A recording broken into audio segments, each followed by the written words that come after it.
Hello എല്ലാവർക്കും നമസ്കാരം. പുതിയൊരു വീഡിയോയിലേക്ക് സ്വാഗതം. നമുക്കിന്ന് ഈ വീഡിയോയിലൂടെ monopolistic competition and international trade ഇവ തമ്മിലുള്ള ബന്ധം എന്താണെന്ന് മനസ്സിലാക്കാം. നമുക്ക് വീഡിയോയിലേക്ക് കിടക്കാം. Monopolistic competition and international trade, ഇനി നമുക്ക് ഇവ രണ്ട് എങ്ങനെ ലിങ്ക് ചെയ്യപ്പെട്ട് കിടക്കുമെന്ന് മനസ്സിലാക്കാം. Monopolistic competition and international trade are closely linked through the way they influence market structures. Market സ്ട്രക്ചേഴ്സിനെ എങ്ങനെ ഇൻഫ്ലുവൻസ് ചെയ്യുന്നു എന്നുള്ളത്. അതായത് മാർക്കറ്റ് സ്ട്രക്ചർ എന്ന് പറഞ്ഞാൽ മൊണോപ്പൊളി ഒരു മാർക്കറ്റ് സ്ട്രക്ചറാണ്, ഒളിഗോപ്പൊളി ഒരു മാർക്കറ്റ് സ്ട്രക്ചറാണ്. ഇങ്ങനെയുള്ള മാർക്കറ്റ് സ്ട്രക്ചറുകളെ ഇവ എങ്ങനെ ഇൻഫ്ലുവൻസ് ചെയ്യുന്നു എന്നതിൻ്റെ അടിസ്ഥാനത്തിലും പ്രൊഡക്റ്റ് വെറൈറ്റിയുടെ അടിസ്ഥാനത്തിൽ ആൻഡ് ഫേം ബിഹേവിയർ, ഒരു ഫേം എങ്ങനെ ബിഹേവ് ചെയ്യുന്നു, കസ്റ്റമേഴ്സിൻ്റെ ഡിമാൻഡ് അനുസരിച്ച് അത് എങ്ങനെ റെസ്പോണ്ട് ചെയ്യുന്നു എന്നുള്ള കാര്യങ്ങളിലേക്കാണ് ഈ രണ്ട് കാര്യങ്ങളും മോണോപോളിസ്റ്റിക് കോമ്പറ്റീഷനും ഇന്റർനാഷണൽ ട്രേഡുമായിട്ട് ലിങ്ക് ചെയ്ത് കിടക്കുന്നത്. ഇനി നമുക്ക് ഈ റിലേഷൻഷിപ്സ് ഒന്നുകൂടെ ആഴത്തിൽ പരിശോധിക്കാം.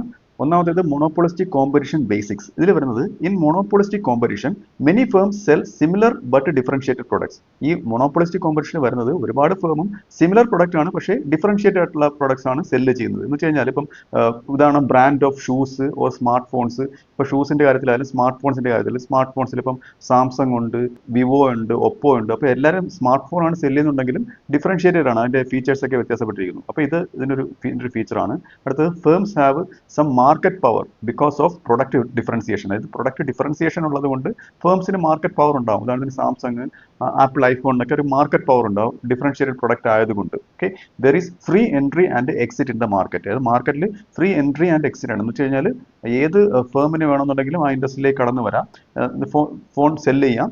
എപ്പോൾ വേണമെന്നുണ്ടെങ്കിലും അവർക്ക് ക്വിറ്റ് ചെയ്തിട്ട് ആ ഫോൺ പ്രൊഡക്ഷൻ മതിയാക്കിയിട്ട് പുറത്തേക്ക് പോവാം. ഓക്കെ, ഇതൊക്കെയാണ് ഇതിൻ്റെ ഫീച്ചേഴ്സ് വരുന്നത്.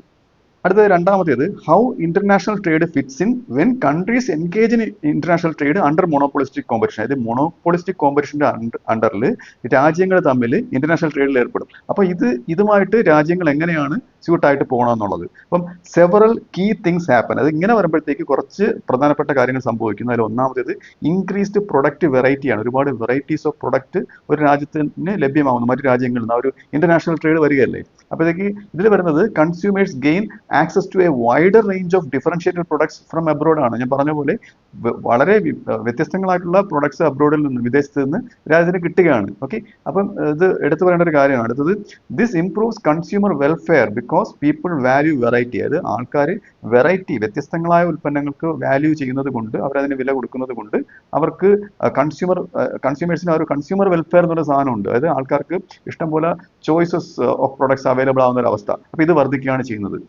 അടുത്തത് ഓഫ് കോഴ്സ് ലാർജർ മാർക്കറ്റ്സ് ആണ്. എന്ന് വെച്ച് കഴിഞ്ഞാൽ trade allows firms to sell beyond domestic borders. അത് ഇങ്ങനെ ഇന്റർനാഷണൽ ട്രേഡ് വരുമ്പോഴത്തേക്ക് ഒരു രാജ്യം അതിർത്തി വിട്ട് മറ്റു രാജ്യങ്ങളിലേക്ക് സെല്ല് ചെയ്യാൻ ഒരു ഓപ്ഷൻ ഉണ്ടാവുകയാണ് ഫേംസിന്. Okay, giving them access to a larger customer base. അപ്പം വിദേശത്തുള്ള കസ്റ്റമേഴ്സിനെ അവർക്ക് ലഭിക്കുന്നു.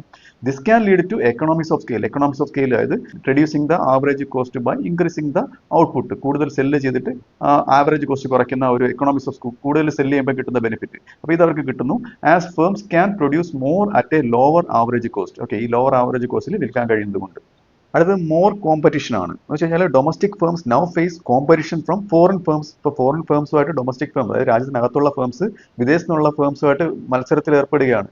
Okay, offering similar but differentiated products. അത് സിമിലർ പ്രൊഡക്റ്റ് ആണ്, പക്ഷേ നേരത്തെ പറഞ്ഞ പോലെ ഡിഫറൻഷിയേറ്റഡ് ഉള്ള കുറച്ച് വ്യത്യസ്തതയാർന്ന ഉൽപ്പന്നങ്ങളാണ് വിദേശത്ത് നിന്ന് ഇറക്കുമതി ചെയ്യുന്നുണ്ടെങ്കിൽ അവിടെ ഡൊമസ്റ്റിക് ഫേംസ് കോമ്പറ്റീഷനിൽ ഏർപ്പെടുകയാണ്. This increases pressure to innovate and lower prices. അപ്പോൾ ഇവിടെ ഇങ്ങനെ സംഭവിക്കുമ്പോഴത്തേക്ക് ഇവിടെ രണ്ട് കാര്യങ്ങൾ സംഭവിക്കുന്നു. അതായത് ഡൊമസ്റ്റിക് ഫേംസിന് പുതിയ ടെക്നോളജി അല്ലെങ്കിൽ പുതിയ ഫീച്ചേഴ്സ് ഉള്ള ഫോണുകൾ ഇറക്കേണ്ടി വരും, പിന്നെ പുതിയ കണ്ടെത്തലുകൾ നടത്തേണ്ടി വരും, വില കുറച്ച് വിൽക്കേണ്ടി വരും. ഇങ്ങനെയുള്ള കാര്യങ്ങളൊക്കെ സംഭവിക്കുന്നു. ഇത് ആരെ ബെനിഫിറ്റ് ചെയ്യും? കൺസ്യൂമേഴ്സിൻ്റെ അത് ബെനിഫിറ്റ് ആണ്. നല്ല ഉൽപ്പന്നം കിട്ടുകയും ചെയ്യും, വില കുറച്ച് കിട്ടുകയും ചെയ്യും. അതാണ് ബെനിഫിറ്റിംഗ് കൺസ്യൂമേഴ്സ് എന്ന് പറയുന്നത്. അടുത്തത് ഫേം ഹെറ്ററോജനിറ്റി ആണ്. അത് ഫേംസിൻ്റെ വൈവിധ്യം. Trade tends to favour more productive firms. അതായത് ട്രേഡ് വരുമ്പോഴത്തേക്ക് നല്ല പ്രൊഡക്റ്റീവായിട്ടുള്ള ഫേംസിനെ ഫേവർ ചെയ്യും. That can compete internationally compete ചെയ്യാൻ കെൽപ്പുള്ള ഫേംസിനെ ഈ ട്രേഡ് എന്ത് ചെയ്യും? അവർക്ക് കൂടുതൽ ഫേവർ ആയിട്ട് വരും. ലെസ് എഫിഷ്യൻറ്റ് ഫേംസ് ആണെന്നുണ്ടെങ്കിലോ, അതായത് എഫിഷ്യൻസി കുറഞ്ഞ ഫേംസ് ആണെന്നുണ്ടെങ്കിൽ അവർക്ക് മാർക്കറ്റിൽ നിന്ന് പുറത്ത് പോകേണ്ടി വരും. ഓക്കെ, അപ്പോഴത്തെ ഇങ്ങനെ വരുമ്പോഴത്തേക്ക് leading to an overall productivity gain in the economy. ആ രാജ്യത്തിന് പ്രൊഡക്ടിവിറ്റി ഗെയിൻ ഉണ്ടാവുകയാണ്. എന്ന് വെച്ച് കഴിഞ്ഞാൽ എക്സിസ്റ്റിംഗ് ആയിട്ടുള്ള എഫിഷ്യൻ്റ് അല്ലാത്ത ഫേംസ് പുറത്ത് പോയി ബാക്കി നിലനിൽക്കുന്ന ഫേംസ് നല്ല എഫിഷ്യൻ്റ് ആയിട്ട് പ്രൊഡ്യൂസ് ചെയ്ത് അവർക്ക് ആ ഒരു എഫിഷ്യൻസി ഉണ്ടാകുകയും ആ ഒരു പ്രൊഡക്ടിവിറ്റി കൂടുകയും എക്കണോമിക്ക് ബെനിഫിഷ്യൽ ആയിട്ട് വരികയും ചെയ്യുകയാണ്. ഇനി നമുക്ക് ഇതിന്റെ തിയററ്റിക്കൽ ബാക്കിംഗ് നോക്കാം. അതായത് ഇതുമായിട്ട് ബന്ധപ്പെട്ട ഈ വിഷയമായിട്ട് ബന്ധപ്പെട്ടുള്ള ഒരു തിയറി, അതായത് ദ ക്രൂക്ക്മാൻ മോഡൽ ഓഫ് ട്രേഡ് 1980 വന്ന ഈ മോഡല് ഇതിന്റെ ഒരു തിയററ്റിക്കൽ ബാക്കിംഗ് ആണ്. Is A classical framework that links monopolistic competition with trade. ഇത് രണ്ടുമായിട്ട് ലിങ്ക് ചെയ്യുന്ന ഒരു മോഡലാണ് ഇത്. ഇതിനെപ്പറ്റി ഞാൻ വീഡിയോ ചെയ്തിട്ടുണ്ട്. അത് കണ്ടെത്തവർക്ക് ഇതിന്റെ ലിങ്ക് ഇവിടെ ഇട്ടേക്കാം. അത് ക്ലിക്ക് ചെയ്താൽ ആ വീഡിയോ കാണാവുന്നതാണ്. Okay, it shows how trade increases variety and efficiency.